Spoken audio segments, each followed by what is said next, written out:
제가 오늘 이제 드리고자 하는 말씀의 제목은 해의 양심과 달의 양심이라고 하는 제목으로 말씀을 드리고자 합니다.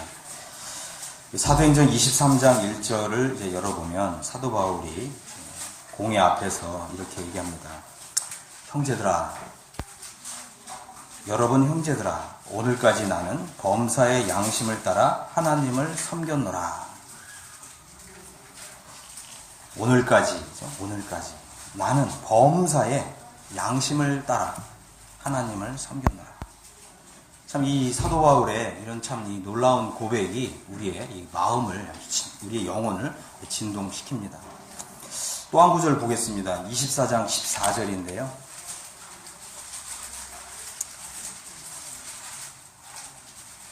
24장 14절. 그러나 이것을 당신께 고백하리이다. 나는 그들이 이란이라 하는 도를 따라 조상의 하나님을 섬기고 율법과 선지자들의 글에 기록된 것을 다 믿으며, 이 말은 무엇이겠어요? 나는 하나님의 이 기록된 모든 말씀을 다 믿는 사람이다. 그리고 15절. 그들이 기다리는 바 하나님께 향한 소망을 나도 가졌으니 곧 의인과 악인의 부활이 있으리라 함이니이다. 16절. 이것으로 말미암아 나도 하나님과 사람에 대하여 항상 양심의 거리낌이 없기를 힘쓰나이다. 여기 뭐라고 얘기합니까? 항상 하나님과 사람에 대하여 항상 양심의 거리낌이 없이 행동하기를 힘쓴다. 이렇게 고백을 했습니다. 저는 참 이 구절을 보면서 이 사도 바울은 이 해의 양심을 가진 사람이다 라고 하는 것을 좀 발견할 수가 있었습니다. 정말 이 해처럼 밝게 빛나는 이런 양심을 가진 사람입니다. 우리 한번 생각해 보겠습니다. 하나님께서 우리를 그리스도 안에서 우리를 부르셨고 그리스도 안에 있는 구원으로 우리를 부르셨는데 왜 사도 바울은 이렇게 해와 같은 양심을 가지고서 범사의 하나님 앞에서 이렇게 섬겼는데 우리는 그렇게 못 산다고 하는 것이 이게 말이 되는 겁니까? 여러분 어떻게 생각하세요? 바울은 그 사람이 특별한 사람이기 때문에 해의 양심을 가지고 살았고 우리는 바울만큼 우리 그렇게 생각하는 경향이 굉장히 많지만 만약 그렇게 얘기한다 그러면 하나님의 은혜가 바울에게는 더 특별히 하나님의 은혜가 구원하시는 하나님의 은혜가 바울에게는 더 특별했고 그럼 우리에게는 하나님의 은혜가 부족하다고 하는 그런 얘기가 되는데 그럼 이런 것이 말이 될까요? 저는 그렇지 않다고 봅니다. 하나님의 은혜는 사도 바울에게나 우리에게나 동일하게 해처럼 은혜의 광선을 비춰준다고 하는 것입니다. 우리는 이 사도 바울의 이런 정말 이 놀라운 신앙 고백을 통해서 우리는 분명히 배워야 될 것이 있다고 봅니다. 디모데전서 1장 5절에는 사도 바울이 이런 얘기를 했습니다. 이 디모데전서를 이제 시작을 하면서 교훈의 목적은 청결한 양심과 청결한 마음과 선한 양심과 거짓이 없는 믿음에서 나오는 사랑이거늘 그랬습니다. 사람들이 이해에서 벗어나 헛된 말에 빠져있다 그랬습니다. 그래서 이 교훈의 목적이라고 하는 것은 무슨 말이냐 하면 하나님께서 우리를 구원하셔서 우리에게 하나님 말씀을 주신 목적은 이런 뜻입니다. 이 교훈의 목적이라고 하는 것은 우리가 지금 믿고 있는 하나님을 믿는 이 신앙의 목표는 우리로 하여금 청결한 마음, 또 선한 양심, 또 거짓 없는 믿음에서 나는 사랑의 삶을 살게 하는 것이다라고 하는 것입니다. 만일 여기서 우리가 이러한 목적이 이루지 못한다고 하는 것은 사람들이 여기에서 벗어나서 헛된 말에 빠져 있는 것입니다. 우리가 믿고 있는 정말 이 기독교 신앙의 본질을 다 놓치고 있는 것이에요. 기독교 신앙의 목적은요, 사람을, 우리 자신을, 우리 한 사람 한 사람을 청결한 마음과 선한 양심과 거짓이 없는 믿음에서 나오는 사랑의 삶을 살도록 우리를 부르신 것입니다. 맞습니까? 우리가 지금 믿고 고백하는 예수 그리스도, 이 예수 그리스도는 우리를 과거의 이 더러운 양심으로 살던 이런 삶에서 건져내셔서 하나님의 은혜가 우리를 예수 그리스도와 같은 성품으로 변화시키셔서 우리로 하여금 선한 양심, 착한 양심, 깨끗한 양심의 삶을 살도록 우리를 부르시는 것이 하나님의 목적이라고 하는 것입니다.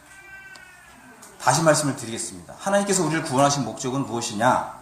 해의 양심을 가지고 사는 사람으로 변화시키는 것이라고 하는 것입니다. 제가 오늘은 이제 이 부분을 조금 말씀을 이제 드리고자 합니다. 해의 양심, 달의 양심. 해의 양심이 뭔가, 또 달의 양심이 무엇인가, 이 부분을 좀 말씀을 드리고자 합니다. 제가 이 양심이라고 하는 단어를 이제 국어사전에서 좀 찾아보았습니다. 양심이 무엇이냐? 국어사전에는 이렇게 설명하고 있습니다. 사물의 가치를 변별하고 자기의 행위에 대하여 옳고 그름과 선과 악의 판단을 내리는 도덕적 의식이다. 이렇게 정의를 하고 있더라고요. 사물의 가치를 변별하고요.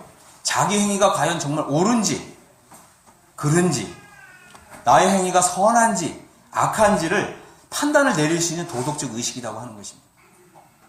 양심이라고 하는 것이 이런 것이에요.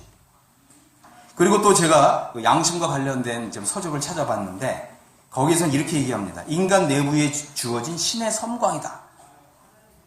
또 인간 내부에서 들려오는 신의 목소리다. 또 법과 정의에 관한 지각들, 또 느낌들의 어떤 내적인 토대들이다. 이러한 이 양심의 목소리는 사회적 압력과 간섭을 초월한다. 이렇게 설명을 하고 있었습니다. 양심. 양심은 굉장히 중요하죠. 그런데 이 양심이 사람마다 다 같지가 않다고 하는 거죠. 제가 제 아내한테 물어봤습니다. 여보, 당신 양심 있어? 그랬더니 제 아내가 뭐라 그런지 아세요? 요즘 양심이 점점 없어져 가는 것 같아요. 그러더라고요. 여러분 어떠십니까? 양심이 점점 없어져 가고 있는 걸 경험하십니까? 하나님 원하시는 것은 우리가 이 해의 양심을 갖는 것입니다. 양심은요, 우리 개인의 어떤 심리적인 삶에서 모든 범위를 다 포함하고 있습니다. 우리가 그 모든 분야에 있어서 그것이 성적인 것이든 권력적인 것이든 돈에 관한 것이든 뭐 오락에 관한 것이든 뭐 술에 관한 것이든 학문에 관한 것이든 아니면 인간 관계에 관한 것이든 모든 영역에 우리 양심이 다 작동을 한다고 하는 것입니다. 그래서 우리가 이 양심대로 살지 못했을 때 우리의 양심의 가책이 일어나는 거죠. 어떤 분은 이렇게 표현했습니다. 우리가 양심을 따라 살지 못할 때 죄책감의 물결이 물려온다. 여러분 이런 거 경험하고 계십니까? 죄책감의 물결이 밀려온다고 하는 것입니다. 근데 어떤 사람들은 이 양심을 버린다는 거예요. 이 양심을 버리고 나름대로 굉장히 두 다리를 뻗고 편하게 잊어버리고 살자 이러는데, 근데 어느 날 미처 예기치 못한 어느 순간에 이 양심이 찾아오는 거예요. 신의 목소리가 들리는 것입니다.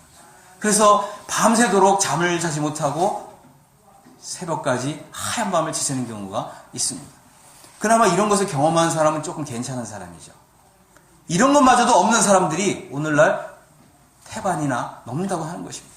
오늘날 구원받았다고 하는 사람들 가운데도 이런 사람들이 지천이라고 하는 것입니다.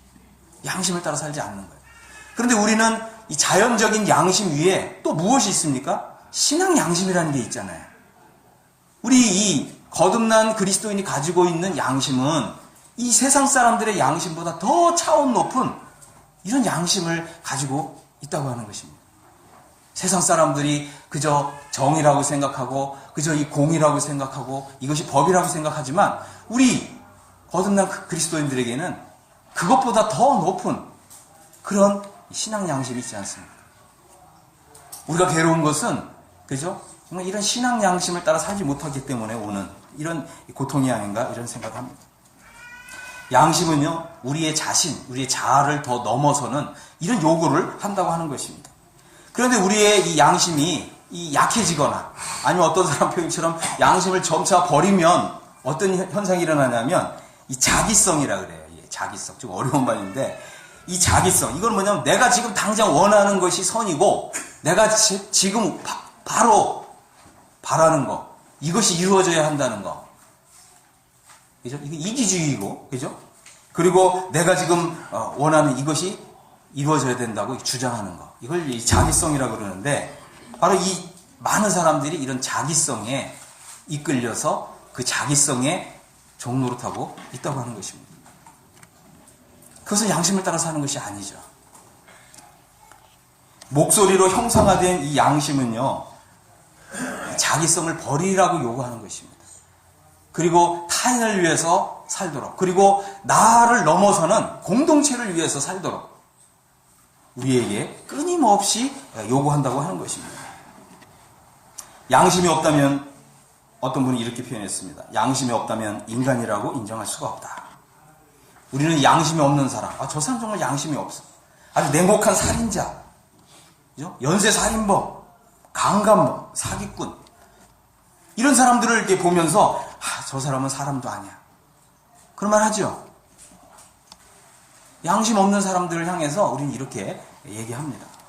근데 또 반대로 양심이 없는 사람도 있지만 너무 과도하게 깔끔한 사람들이 있어요. 근데 이것도 정신병이라고 그러더라고요. 일종의 노이로제입니다. 너무 양심이 없는 사람은 인간이 아닌 사람으로 다가오지만 또 너무 많은 양심을 가진 사람은 정서적인 장애가 있다고 하는 것입니다. 하지만 이 양심은 이제 이러한 어떤 정신적인 장애, 어떤 사람들이 이런 걸 트라우마 이렇게 표현하기도 하고요. 인생을 살면서 우리가 받았던 어떤 마음의 상처, 아니면 어떤 컴플렉스. 어떤 사람들은 나는 이 트라우마 때문에 내 양심이 이렇게 망가졌어. 아니면 나에게는 지독한 이 컴플렉스가 있는데 내 양심이 제대로 기능하지 않아. 이렇게 핑계를 댑니다. 하지만 모든 이제 이 심리학자들이나 또 이 철학자들이나 또 모든 사람들이 양심은 트라우마와 컴플렉스를 초월한다고 그러더라고요. 다시 말씀을 드린다면 우리 양심이 양심 없는 삶을 살아가는 사람은 이 트라우마나 누군가 나에게 준 상처를 핑계댈 수 없다는 거예요. 이것은 손상되지 않는다고 하는 것입니다. 우리가 어떠한 정신적인 충격을 받고 다른 사람들로부터 인간관계에서 손상을 입었다 할지라도 이 양심만큼 손상되지 않는다고 하는 것입니다. 양심은요, 보편적인 것이고 우리가 태어날 때부터 받은 일종의 하나님의 선물이라고 하는 것입니다. 그래서 이 해양심은 뭐냐? 그죠? 어떤 불변성, 영구성의 이 성격을 가지고 있습니다. 그리고 이 양심이란 말 자체가 conscience라는 단어인데 이것은 함께 아는 것이라고 하는 단어입니다. 함께 아는 것. 그래서 이 양심은 개인의 자아를 초월하는 거예요. 공동선을 추구하는 이러한 본질을 가지고 있다고 하는 것입니다. 그래서 우리는 하나님을 나의 아버지로 아는 이런 이 믿음이 필요하고요. 정말 주님을 나의 선한 목자로 인정하는 이러한 이 믿음이 있을 때 우리가 이 해양심으로 나아갈 수 있다고 하는 것입니다. 우리 삶의 모든 중심에 하나님을 중심으로 해야 되고요. 하나님의 말씀을 기준으로 해야 됩니다. 맞습니까? 하나님을 중심으로 해야 되고 하나님의 말씀을 중심으로 해야 돼요. 우리 양심은, 각 사람의 양심은 기준이 될 수 없다고 하는 것입니다. 그것은 아무리 우리가 이 주님을 믿은 지 그 연수가 10년, 50년 아니면 심지어 80년이 된다 할지라도 그 사람을 우리 양심의 기준으로 삼을 수 없다고 하는 것입니다. 아무리 이 고결한 이런 성인 군자라 할지라도 그 사람을 우리 양심의 기준으로 삼을 수 없다고 하는 것입니다. 우리의 양심의 기준은 하나님입니다. 그리고 하나님을 아버지로 주는 것입니다. 우리가 하나님 말씀을 읽잖아요. 그죠? 근데 이 하나님은요, 굉장히 자비하신 분이세요. 하나님께서는 얼마나 자비하시냐면 비를 내려주시는데 의로운 자와 불의한 자에게 골고루 비를 주신다는 거예요.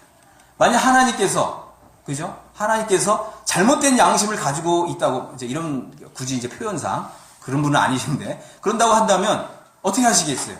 이 불의한 자, 죄인에게는 비를 내리지 않는 거예요. 그리고 순종하고 의로운 삶을 사는 사람에게만 비를 내리는 거죠. 근데 우리 하나님 아버지는 모든 일에 자비하신 분이십니다. 그렇기 때문에 우리가 성경을 읽을 때 하나님이 이렇게 하라고 말씀하시는 것은 우리의 선을 위해서 이렇게 하라고 말씀하시는 거예요. 그럼 우리는 어떻게, 순종하면 어떻게 됩니까? 복을 받는 것입니다. 그러나 우리가 하나님 말씀에 순종하지 않으면 우리는 하나님의 복을 받지 못합니다. 그래서 우리는 하나님을 나의 아버지로, 그죠? 인정하고 그분의 말씀에 복종하여 사는 것이 진정한 행복이다라고 하는 이 절대적인 원칙을 가져야 돼요.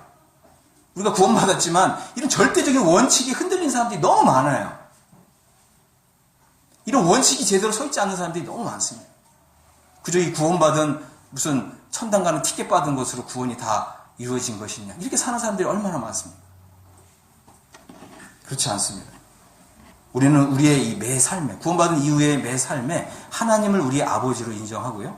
또 하나님의 말씀을 나의 아버지의 말씀으로 받아들여서 순종하고 복종하며 살아야 돼요. 그것이 하나님 우리의 복을 위해서 작정하신 것입니다. 하나님의 말씀을 떠나가면 그것은 우리가 재앙을 자초하는 것입니다. 해의 양심은요, 이렇게 하나님과 하나님 말씀을 내 삶의 중심, 원칙으로 삼는, 그리고 거기에 부응하면서 사는 바로 이러한 신앙을 해의 양심을 가진 사람이라고 이렇게 말할 수가 있습니다. 그럼 달의 양심은 무엇일까요? 이 달은 우리가 잘 아시겠지만 이 달의 위치에 따라서 모양이 이게 점점 바뀌는 거예요. 어떤 때는 가득 찬 마늘이지만 또 어떤 때는 그죠?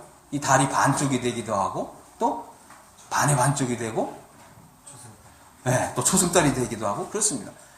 그러니까 어떤 사람의 양심은 이렇게 어떤 상황과 어떤 환경과 그런 조건에 놓이면 이 양심이 변한다고 하는 것입니다. 하나님이 이렇게 이 달의 양심을 가진 사람을 기뻐하지 않으신다고 하는 것입니다. 달의 양심을 가진 사람은요, 본성적으로 자기중심적이고 이기주의적입니다. 하나님 보실 때 그런 것은 다 악이에요. 맞습니까? 내 마음대로 내 뜻대로 나의 이익을 위해서 사는 삶은 하나님 보실 때 다 죄입니다. 맞습니까? 분명하게 이걸 죄라고 우리는 선포해야 됩니다. 신의 명령, 하나님의 명령과 하나님의 법의 완전한 계시에 순종하기보다는 자기성, 그죠? 내가 지금 당장 원하는 거, 내가 지금 이걸 원해. 하나님의 말씀이 어떻게 말씀하시는지 난 이거보다는 지금 당장 내가 원하는 거, 이게 나에겐 선이야. 이게 내 양심이야. 하나님 보실 때 그 사람은 악한 사람입니다. 자기에게만 선인 거, 또 타인에게, 또 우리가 함께 하는 이 믿음의 공동체, 그리스도의 몸된 이 교회의 선은 생각하지 않고 자기 자신만 생각하는 거예요. 온갖 핑계가 많겠죠. 그래서 달의 양심을 가진 사람들의 행동은 예측하기가 어렵다는 거예요. 맞습니까? 맞습니다. 그러나 해의 양심을 가진 사람은 우리가 예측할 수 있어요. 아, 저 사람은 오로지 하나님의 영광을 위해 살아. 저 사람이 말하는 의도는 정말 우리가 따르고 본받고 또 존경할 만해. 바로 우리는 이렇게 해의 양심을 가진 사람들로 나타나야 합니다. 이것이 우리가 바른 신앙교육을 받고 있다고 하는 뜻이죠. 달의 양심을 가진 사람은요, 모든 것이 불확실하고 심지어 변덕스럽기까지 한다고 하는 것입니다. 오늘날 우리는 양심의 위기 시대에 살고 있죠. 그래서 왜 우리는 오늘날 이 양심의 위기에 처했나? 자, 이것을 좀 생각을 해봤는데, 그러다가 이제 아주 좀 재미있는, 좀 흥미로운 것을 하나 발견했습니다. 아이에게 양심이 있을까요, 없을까요? 갓난 아이. 갓난 아기가 양심이 형성되는 중요한 나이라고 하더라고요. 1살부터 3살 때까지는 주로 어머니에게 영향을 많이 받아요. 우리 이제 애기 어머니들 잘 들으세요. 그 다음에 3살부터 7살까지는 아버지의 영향을 많이 받는다 그래요. 그래서 주로 어머니가 담당하는 역할은 이 달의 양심을 형성하게 되고요. 그 다음에 아버지의 역할은 주로 해의 양심을 형성하는 굉장히 중요한 역할을 한다고 하더라고요. 한번 좀 살펴보겠습니다. 태어난 지 이제 1살 정도가 되면 우리 어린 아기는 자연스럽게 어머니의 이 반응에 조화를 이루려고 하는 이런 습관들이 생겨난다고 하는 것입니다. 그래서 이 어머니의 목소리에 어머니가 약간의 꾸지람이 섞였는지 아니면 얼레고 달래는 이런 목소리가 생겼는지 이거를 아이들이 정말 아주 민감하게 아주 반응한다고 하는 것입니다. 어머니와의 이 관계 속에서 어머니와의 어떤 유쾌한 어떤 기분, 유쾌한 어떤 시간 이런 것을 함께 보내면서 어머니의 그 유쾌한 감정에 자꾸 이렇게 동화하고 일치시키려고 하는 이런 자연스러운 작용이 일어난다고 그래요. 아이는 어머니와의 유쾌한 조화의 감각을 이렇게 경험하면서 이런 이 좋은 관계가 방해를 받고 깨어지는 이런 것이 점차적으로 학습이 된다 그래요. 그래서 혹시라도 어머니의 어떤 기분이 굉장히 감정이 굉장히 이렇게 기폭이 심하게 되면 아이는 그 속에서 불안감을 느끼면서 여기에서 자기가 이렇게 행동해야 되는지, 좌로 행동해야 되는지, 우로 행동해야 되는지, 이걸 이제 습관적으로 배우게 된다고 하는 것입니다. 그리고 이걸 통해서 자기가 어떻게 행동해야 되는지 어떤지 발전시키고 개선시키고 또 때로는 어떤 것을 유보시키고 이런 걸 자연스럽게 학습한다 그래요. 이걸 통해서 어머니를 기쁘게 하고 어머니의 따뜻함, 온화함, 어머니의 미소 이런 거를 그냥 아이들이 감각하면서 그 속에서 양심이 싹 튼다고 하는 것입니다. 우리 어머니 역할이 굉장히 중요하죠. 그래서 우리 어머니들이 우리 아이들에게 분명한 그런 사인을 보내면 보낼수록 아이의 양심은 더 확실해지고 더 분명해지고 그리고 이 선과 악에 대한 기준이 명확해진다고 하는 것입니다. 근데 오늘날 우리 어머니들은 안 그렇죠. 잘해도 잘못해도 그냥 다 얼르잖아요. 어떻게 되죠? 이 아이가 자라면? 양심 없는 아이로 키우는 것입니다. 우리가 이 어머니들이 이 부분에 있어서 정말 이렇게 좀 진지하게 생각해야 될 필요가 있습니다.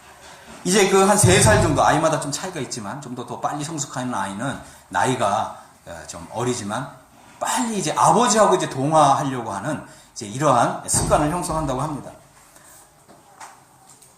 아버지가 양심의 투사의 대상이 된다 그래요.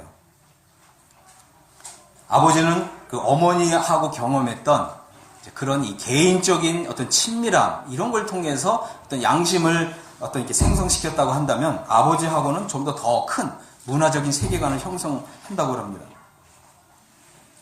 그래서 우리 이제 아이가 이제 걸어 다니고 또 부모와 이렇게 대화를 할 때 이제 아버지의 역할이 아주 중요해지는 것입니다. 우리 아버지도 마찬가지로 그래서 우리 어머니도 사실은 아이가 어렸을 때부터 하나님 말씀 이렇게 읽어주는 게 굉장히 좋아요. 그 특별히 잠언을 많이 읽어주시면 좋습니다. 어머니들 아시겠죠?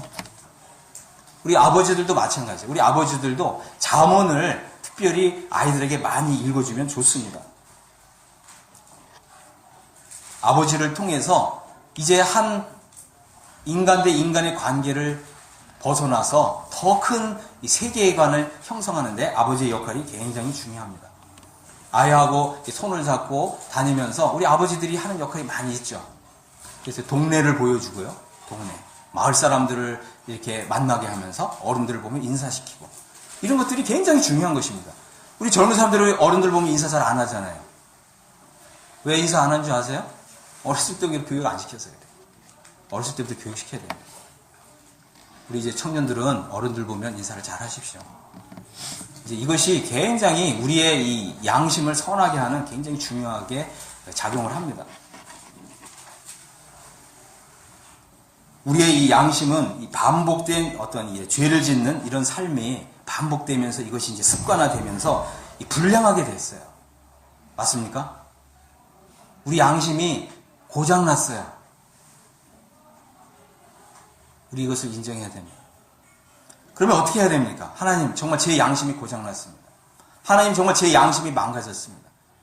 그랬을 때 우리는 하나님의 말씀 앞에 돌아와서 우리 이 고장난 양심이 더러워진 이 양심이 어떻게 하면 하나님 앞에서 다시금 깨끗하게 되는지 그 은혜를 받아야 됩니다.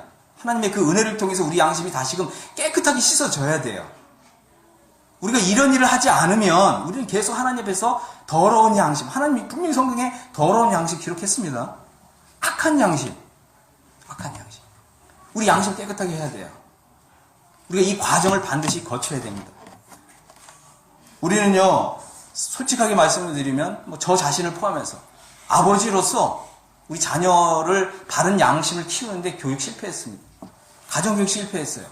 두 번째, 학교 교육이 우리 아이들의 이 양심을, 선한 양심, 깨끗한 양심을 지키도록 하는데 학교 교육이 실패했습니다. 그래서 우리의 이 양심을 깨끗하게 해줄 그 어떤 것도 세상에 없어요. 아시겠습니까? 없어요. 우리 어떻게 해야 됩니까? 하나님 말씀 앞으로 돌아와야 돼요. 자, 이제 보겠습니다. 우리 한번 이제 말씀 보기 전에 어떻게, 하나님 정말 제 양심 고장 났습니다. 하나님 정말 제 양심 불량합니다. 인정합니다. 제 양심 고침받기를 원합니다. 이렇게 하나님 앞에서 인정하시겠습니까? 아멘. 그런 분들에게 희망이 있습니다. 히브리서 9장을 좀 보겠습니다. 하나님께서 우리에게 말씀을 통해서 어떻게 하면 우리의 이 양심이 다시금 깨끗하게 될 수 있느냐. 그죠? 히브리서 9장 11절 보면 그리스도께서는요, 좋은 일에 대제사장으로 오셨습니다. 하나님께서요, 우리의 양심을 깨끗한 양심으로 변화시켜 주시는 것은 앞으로 우리에게 좋은 일을 많이 주시고 좋은 일로 우리에게 복을 주시기 위한 것입니다. 12절 보겠습니다. 염소와 송아지의 피로 아니하고 오직 자기 피로 영원한 속죄를 이루사 단번에 성소에 들어가셨느니라. 우리 주님은요, 자기 피를 가지고 하늘에 있는 성소에 들어가셨습니다. 구약시대에 염소 황소의 피와 암송아지의 죄를 부정한 자에게 뿌려서 그 육체를 정결하게 하고 거룩하게 했습니다. 다시 말씀드리겠습니다. 이 동물의 피도요, 동물의 피도 그 피를 뿌리면 그 육체를 정결하게 했고 거룩하게 했습니다. 비록 이것이 일시적이지만 이것을 믿음으로 받아들일 때 구약 성도들도 깨끗함을 받았습니다. 14절은 이제 하물며 그랬습니다. 더더군다나 더욱이 이런 뜻이죠. 영원하신 성령으로 말미암아 흠없는 자기를 하나님께 드린 그리스도의 피가 어찌 너희 양심을 죽은 행실에서 깨끗하게 하고 살아계신 하나님을 섬기게 하지 못하겠느냐 그랬습니다. 우리 주님이 십자가에서 피를 흘려주셨죠. 예수님이 왜 피를 흘려주셨다고요? 나의 양심을 깨끗하게 하기 위해서. 맞습니까? 그렇게 믿는 분들은 지금 이 시간 다시금 우리 양심이 깨끗해집니다.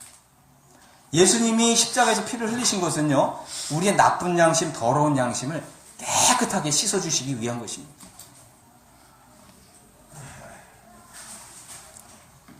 영원하신 성령으로 말미암아 흠없는 자기를 하나님께 드린 그리스도의 피가 어찌 너희 양심을 죽은 행실에서 깨끗하게 하고 살아계신 하나님을 섬기게 하지 못하겠느냐. 그렇습니다. 깨끗하게 하실 수 있습니다. 그리고 저는 예수님의 보혈의 이 힘, 보혈의 이 능력, 보혈의 효력을 저는 믿습니다. 믿는 순간 우리 양심이 깨끗해져요. 하나님 그렇게 말씀하신 거예요. 대제사장이 하나님께서 당신이 드린 속죄 제물을 받으셨다. 그리고 이제 이 속죄 제사를 드린 사람이 하나님께서 제가 드린 이 속죄 제사를 받으셨습니다 하면 어떻게 돼요? 저가 사함을 받으리라. 이렇게 되는 거예요. 자, 그 다음에 이제 10장 22절을 보겠습니다. 히브리서 10장 22절에 보면 이제 우리가 마음의 뿌림을 받았습니다. 악한 양심으로 또 벗어나고 몸은 맑은 물로 씻음을 받았으니, 자, 여기 보겠습니다. 예수님의 피가 이제 내 마음에 뿌려졌습니다. 뿌려졌죠? 그러면 어떻게 된다 그랬어요? 여기 악한 양심이라고 그랬습니다. 악한 양심으로부터 이제 벗어나게 되는 거예요. 할렐루야. 아멘. 예수님의 피가 내 마음에 발라졌으면 이제 우리의 양심은 더 이상 악하지 않다는 거예요. 깨끗해졌습니다. 그 다음에 몸은 맑은 물로 씻었어요. 근데 이제 하나님의 말씀을 내가 믿음으로 이 말씀이 이제 내 온 전신에 적용이 되는 것입니다. 그래서 우리는요, 하나님의 말씀을 내가 믿을 때, 그죠? 온몸이 깨끗하니라. 너희는 내가 일러준 말로 온몸이 깨끗해졌다. 우리 이 말씀을 이제 믿을 때, 우리는 온몸이 깨끗한 거예요. 이제 우리는 어떻게 해요? 이제 참 마음과 온전한 믿음으로 하나님께 나아가자. 우리 깨끗해졌습니다.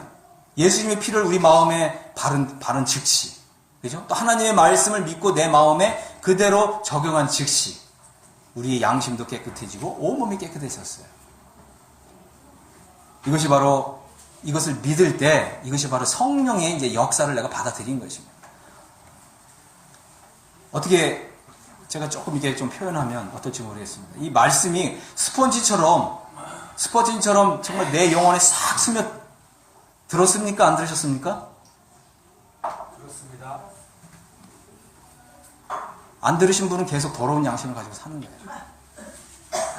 근데 이것이 들었다고 하는 것은 이 성령의 역사로 이 말씀이 내 마음에 탁 인을 쳐졌다는 거예요. 그럼 하나님 앞에서 나는 더 이상 더럽지 않아요. 깨끗한 깨끗한 양심을 가진 사람이 되고 온몸이 깨끗하다는 거예요. 아시겠습니까? 자, 그 다음에 또 한 구절 봐야 됩니다. 골로새서 3장 10절인데요. 이렇게 말씀하고 있습니다. 골로새서 3장 10절에 보면 우리는 이제 옛사람을 벗어버렸습니다. 사랑하는 성도 여러분, 옛사람을 벗어버리면 어떻게 됩니까? 옛사람에게 속한 옛 양심도 벗어버리는 거예요. 그죠? 그 다음에 어떻게 해요? 새 사람을 입으라. 우리가 이제 새 사람을 입게 되면 새 사람이 가지고 있는 새로운 양심도 우리가 이제 덧입게 되는 것입니다. 그래서 누구든지 그리스도 안에 있으면 새로운 피조물이라. 이전 것은 지나갔으니 보라 새 것이 되었도다. 보라 새로운 양심이 되었도다. 이렇게 읽어도 되죠? 안 됩니까? 옛사람의 양심을 이제 벗어버렸어요. 왜? 우리가 이 말씀을 믿으니까. 그죠? 새 사람을 입었습니다. 이제 새로운 양심을 이제 가졌어요. 이것이 하나님의 은혜의 역사입니다. 그리고 이것이 바로 성령의 역사입니다. 이것을 믿는 사람은 즉시 이제 새로운 양심을 가집니다. 다시 말씀을 드리면 우리는 이제 해의 양심을 가진 사람이 되었습니다. 해의 양심을 가진 사람은요, 이제 이 성령의 법칙을 따라 삽니다. 해의 양심을 가진 사람은 우리의 이 목표, 우리의 어떤 원칙, 우리 삶의 신앙의 원리가 바로 하나님께 둡니다. 어떤 하나님이요? 우리 아버지, 나의 아버지. 우리 한번 야고보서 1장 17절 보겠습니다. 야고보서 1장 17절은 우리 하나님을 어떻게 표현하고 있냐면 온갖 좋은 은사와 온전한 선물이 다 위로부터 빛들의 아버지께로부터 내려오나니 그는 변함도 없으시고 회전하는 그림자도 없으신다. 그렇습니다. 우리 하나님은요, 이 좋은 은사, 좋은 은사라는 말은 좋은 선물이에요, 선물. 우리에게 선물을 주시는 분이시고 온전한 선물을 주시는 분입니다. 위로부터 이 빛들의 아버지께로부터 주어집니다. 바로 이 빛들의 아버지가 나의 아버지라고 하는 것입니다. 우리 이 하나님은 변함도 없으시고 회자라는 그림자도 없으시다. 그렇기 때문에 우리 신앙의 어떤 이 근거로 또 우리 신앙의 원칙으로 삼을 수 있다고 하는 것입니다. 1장 18절에 그가 그 피조물 중 우리로 한 천열매가 되게 하시려고 자기의 뜻을 따라 진리의 말씀으로 우리를 낳으셨습니다. 하나님은요, 그죠? 진리의 말씀으로 우리를 낳으셨어요. 다시 말씀을 드리겠습니다. 우리는, 그죠? 우리는 이 진리의 사람이 되었다고 하는 것입니다. 해의 양심을 가진 사람은 진리의 사람입니다. 자, 마태복음 제5장 45절에는 이런 말씀이 있습니다. 이같이 한즉 하늘에 계신 너희 아버지의 아들이 되리니 이는 하나님이 그 해를 악인과 선인에게 비추시며 비를 의로운 자와 불의한 자에게 내려주심이니라. 그래서 우리는 이제 이 아버지의 성품을 본받는 사람이 됩니다. 우리가 하나님 아버지가 어떠한 분이신가를 계속해서 이렇게 바라보게 되면 우리도, 그죠? 우리 하나님 어떤 분이시라고요? 불의한 자와 의로운 자에게 골고루 바로 은혜의 비를 내려주시는 분이라고 하는 것입니다. 우리 하나님은 자비 하나님이세요.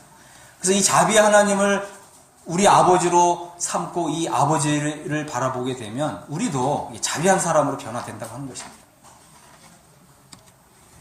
그 다음에 누가복음 11장 2절에는 예수님이 이런 말씀을 하셨어요. 너희는 기도할 때 이렇게 하라. 아버지여 이름이 거룩히 여김을 받으시오며. 그렇습니다. 해의 양심을 가진 사람의 이 기도의 목적은 항상 아버지의 이름이 거룩히 여김을 받으시는 것입니다. 우리 어떻게 기도합니까? 주로 우리가 어떤 소원을 가지고 아버지 이런 부분을 이루어주시길 바랍니다. 그러니까 우리의 이 소원을 따라 기도하는 경우가 많이 있죠. 물론 그것이 틀린 것은 아닙니다. 하지만 하나님께서 아버지께서 나의 소원을 들어주심으로써 아버지의 이름이 거룩히 여김을 받는 것.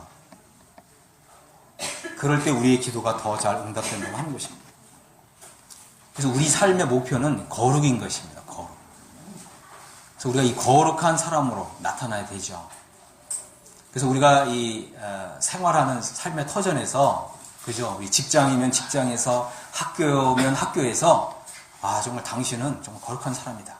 이 믿지 않는 사람들로부터 이런 칭찬과 인정을 받아야 돼요. 그 인정 받아본 적 있으세요? 당신은 정말 다른 것 같다. 그죠? 이 거룩은 다른 거예요. 이 세상 사람과 다른 거죠. 세상 사람들과 같이 있으면서 다른 거를 몰랐다. 다른 차이가 없다. 거룩한 삶을 안 산 거예요. 우리가 거룩한 사람이 된다는 것은 세상 사람과는 다른 것입니다. 다른 사람들로부터, 세상 사람들로부터 당신은 정말 다른 사람이다. 거룩한 사람이다. 이런 인정을 받는 것입니다. 우리가 이런 삶을 살아야 마땅합니다. 또 베드로전서 1장 14절에서는 이런 말씀이 있습니다. 너희가 순종하는 자식처럼 전에 알지 못했을 때에 따르던 너희 사욕을 본받지 말고 그랬습니다. 오직 너희를 부르신 거룩한 이처럼 너희도 모든 행실에 거룩한 자가 되라. 기록되었으되 내가 거룩하니 너희도 거룩할지어다 하셨느니라. 외모로 보시지 않고 각 사람의 행위대로 판단하시는 일을 너희가 아버지라 부른즉 너희가 나그네로 있을 때를 두려움으로 지내라. 그렇습니다. 우리는 순종하는 자식처럼 하나님 아버지의 말씀에 순종하며 살아야 되는 것이죠. 너희 사역을 본받지 말라 하겠습니다. 우리가 이제 신앙생활 하는 것도 어떤 우리의 어떤 개인적인 사역, 그죠? 어떤 우리 나름대로 신앙생활 할 때, 그죠? 우리 나름대로의 어떤 사역이 있을 수가 있어요. 그것은 하나님께 연락받지 못합니다. 하나님께 인정받지 못해요. 그래서 이 해의 양심을 가진 사람은 자기 신앙의 원칙이 있는 사람이에요. 그 신앙의 원칙이 뭐냐면 아버지를 기쁘시게 해드린다. 이것이 신앙의 목표예요. 우리 주님도 이 땅에 사셨을 때 아버지를 기쁘시게 하는 일에 자기 자신을 드린 거예요. 그것이 비록 나의 목숨을 내놓는 일이라 할지라도 주님은 기꺼이 아버지를 기쁘시게 해드리는 일에 자기 목숨도 내놓으신 것입니다. 우리 주님은 우리에게 그렇죠? 아버지를 기쁘시게 하는 일에 우리 자신을 기꺼이 헌신하고 또 기꺼이 우리 자신을 희생하는 이런 이 본을 따르기를 원하시는 것입니다. 그러면 왜 이렇게 이 해 양심으로 사는 게 중요하냐? 이것은요, 우리가 장래에 주님 나라 들어가게 되면 영광이 다르기 때문에 그렇습니다. 해의 양심을 따라 산 사람은 해의 영광을 받습니다. 하지만 우리가 이 달의 양심을 가지고 산 사람은 달의 영광을 참여하게 될 것입니다. 고린도서 10장 31절에 그런즉 너희가 먹든지 마시든지 무엇이든지 다 하나님의 영광을 위하여 하라 하겠습니다. 유대인이나 헬라에게나 하나님의 교회에나 거치는 자가 되지 말고 하나님의 교회에 거치는 사람이 되어서는 안 됩니다. 자기의 유익을 구하지 아니하고 많은 사람의 유익을 구하여 그렇습니다. 우리 신앙의 원리는 나의 유익을 구하는 삶이 아니고 다른 사람의 유익을 구하는 삶입니다. 그래서 이 해의 양심을 가진 사람은요, 우리 교회가 개인보다 우선한다는 이렇게 의식을 가지고 이런 믿음으로 삽니다. 나 자신이 아니라 주님이 먼저고요. 내가 아니라 교회가 우선입니다. 여러분, 이런 제 신앙으로 앞으로 사시겠습니까? 침묵하시겠습니까? 묵비권을 행사하시겠어요? 여러분, 묵비권 행사해봐야 좋은 거 하나도 없습니다. 하나님 앞에서 우리 마음을 딱 정하세요. 정하면 돼요. 결단하시면 됩니다. 결단하기가 어려운 거지, 결단하면 그 다음부터 쉬워져요. 아주 쉬워집니다. 결단하십시오. 내일은 오지 않을 수 있어요.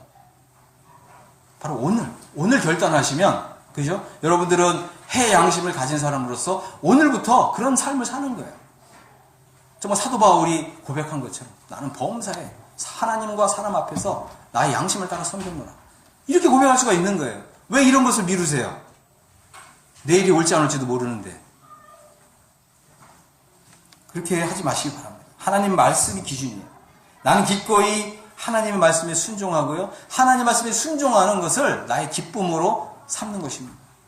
얼마나 멋있어요. 얼마나 당당합니까? 이 해의 양심을 가지고 사는 것입니다. 하지만 달의 양심을 가진 사람은요, 첫사람 아담에게 속한 사람입니다. 그리고 약하고 천한 양심을 따라 사는 거예요. 그리고 자기 자신을 기쁘게 하는 일에 힘씁니다. 갈라디아서 5장 16절에는 구원을 받았는데 많은 사람들이 이 달의 양심을 가지고 산다는 거예요. 그 말은 뭐죠? 육체의 소욕을, 육체의 욕심을 따라 산다는 것입니다. 산다고 하는 것입니다. 그래서 이 육체의 소욕은 성경에 보니까 이거 하나하나 읽기도 굉장히 부담스러워요. 그죠? 뭐라고 되어 있어요? 육체 이름 분명하니, 음행, 더러운 것, 호생, 우상숭배, 주술, 원수 맺는 것, 분쟁, 시기와 분냄과 당짓는 것과 분열과 이단과 투기와 술취함과 방탕함과 이걸로 다가 아니에요. 그러니까 또 뭐라 그래요? 또 그와 같은 것들이 있다는 거예요. 여러분들의 양심은 어떠세요? 여기에 나는 하나도 해당 안 된다 이렇게 말할 수 있는 사람이 있습니까? 저 자신도 여기에 나는 하나도 해당 안 된다 이렇게 말할 수가 없어요. 그래서 저도 이 말씀을 읽으면서 주님, 제가 이제는 주님의 이 보혈로 깨끗이 씻음을 받기를 원하고 또 나의 이 옛사람을 벗어버리기를 원하고 이제 새 사람을 입기를 원합니다. 그래서 이제 이 사도 바울은 이런 얘기를 했습니다. 우리 믿는 그리스도인들은, 그죠? 믿는 그리스도인들은 여기에 해당되면 안 됩니다. 그들이 하나님을 시인하나 행위로는 부인하니. 그죠? 하나님을 입술로는 시인하는데 행위로 부인하면 가증한 자요, 복종하지 아니하는 자요, 모든 선한 일을 버리는 자니라. 이렇게 되어 있습니다. 디모데전서 1장 19절에는 믿음과 착한 양심을 가지라. 어떤 이들은 이 양심을 버렸고 그 믿음에 관하여는 파산하였느니라. 우리가 이 믿음과 착한 양심을 버리면 믿음에 있어서 떨어진다고 하는 것입니다. 우리 신앙에 있어서 안전장치는 해의 영광을 바라보고 해와 같은 우리 주님을 바라보고 또 주님과 같은 모습으로 변화되기를 사모하면서 계속해서 주님의 말씀을 쫓아 사는 것입니다. 이것은 우리가 그런 양심을 따라 얼마만큼 살았느냐 양의 문제가 아니고, 그죠? 우리 신앙의 원칙의 문제입니다. 나의 신앙의 원칙이 나는 해의 양심을 따라 살겠다. 이 신앙의 원칙의 문제인 거지 나는 해의 양심을 따라서 얼마만큼 살았느냐 양의 문제가 결코 아닙니다. 하나님께서는요, 우리가 해의 양심을 따라 살았는지 아니면 달의 양심을 따랐는지 따라서 우리 각자에게 영광을 달리 주십니다. 해의 영광을 따라 산 사람은, 해의 양심을 따라 산 사람은 해의 영광을 주시고, 달의 양심을 따라 산 사람은 달의 달의 영광을 주신다는 것입니다. 우리 고린도전서 15장 41절 좀 마지막으로 좀 보고 마치겠습니다. 고린도전서 15장 41절에 보면 사도 바울은 장래에 이루어질 일들을 믿음으로 바라보았습니다. 41절 해의 영광이 다르고 달의 영광이 다르며 별의 영광도 다른데 별과 별의 영광이 다르도다. 그렇습니다. 하나님께서는 분명하게 우리가 이 해의 양심을 따라 살게 되면 해의 영광을 주실 것을 말씀하셨습니다. 하지만 우리가 이 조속으로 변화하는 나를 중심으로 자아를 중심으로 한 이 달의 양심을 따라 살면 이 달의 양심, 어떤 사람은 심지어는 달의 양심도 달의 영광도 얻지 못하고 별의 영광, 그죠? 별의 영광에 들어갈 수 있을지도 모릅니다. 이제 마지막으로 이제 적용하는 부분을 좀 생각했습니다. 우리는 변화를 원하는데 우리가 이 변화가 안 되는 이유는 먼저는 하나님 앞에서 우리 자신의 죄를 인정해야 됩니다.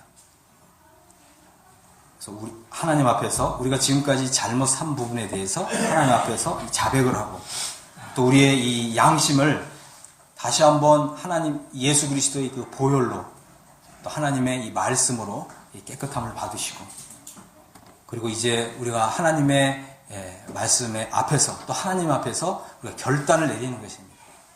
하나님 아버지, 제가 이제는 해의 양심을 따라 살겠습니다. 그럴 때 우리 안에 이 내적인 치유가 일어나고요. 그 다음에 영적인 회복이 일어날 것입니다. 하나님께서 반드시 그렇게 해주실 줄 믿습니다. 네, 기도하겠습니다.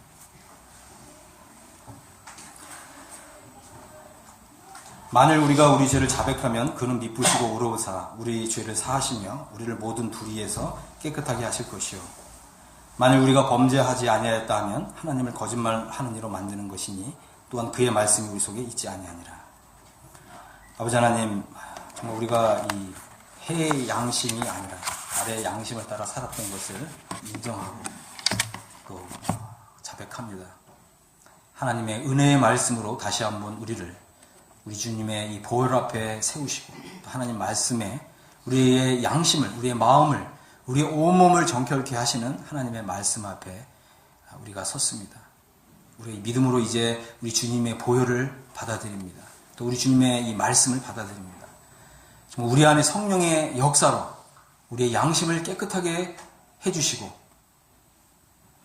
우리의 온몸을, 우리의 전신을 다시금 하나님 앞에서 정결하게 해주셔서 이제 해의 양심을 가진 자로 살아가게 해 주옵소서. 우리 주 예수 그리스도 이름으로 아버지 하나님께 기도했습니다. 아멘.